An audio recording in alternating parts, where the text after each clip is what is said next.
Imaginez-vous vous réveiller avant l'aube, au lointain grondement d'explosions résonnant à travers les collines.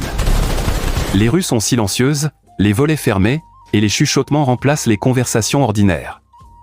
Personne ne sait qui sera emmené pendant la nuit, qui est loyal, ou qui est considéré comme un ennemi.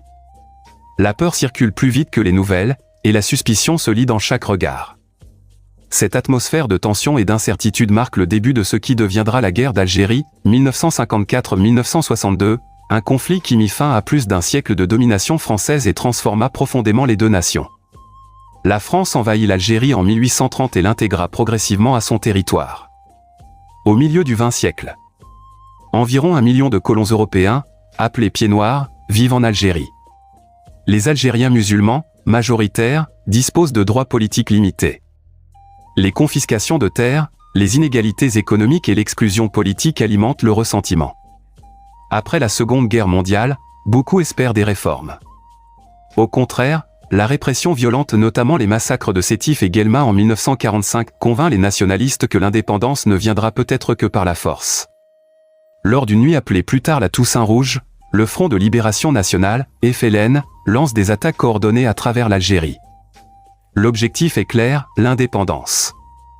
La France réagit rapidement en envoyant des troupes pour écraser ce qu'elle considère comme une insurrection. Le conflit s'intensifie rapidement et devient une véritable guerre.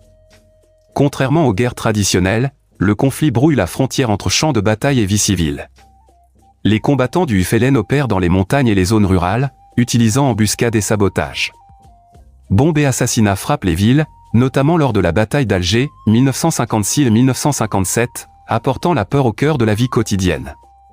Les forces françaises tentent de démanteler les réseaux insurgés par des arrestations massives, le déplacement forcé de villages entiers, des disparitions et exécutions, la torture lors des interrogatoires. L'usage de la torture provoquera plus tard une crise morale et politique en France. Des civils pris dans la peur. Les populations ordinaires paient le prix le plus lourd. Des Algériens soupçonnés d'aider les rebelles sont punis. Le FLN cible ceux considérés comme collaborateurs. Les colons européens vivent sous la menace d'attentats. Les auxiliaires musulmans fidèles à la France, appelés harkis, deviennent des cibles de représailles. La violence envahit le quotidien et la confiance entre communautés s'effondre. La guerre divise profondément la société française.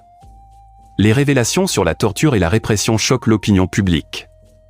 L'instabilité politique culmine en 1958 avec une insurrection militaire à Alger, provoquant le retour au pouvoir de Charles de Gaulle et la création de la Ve République.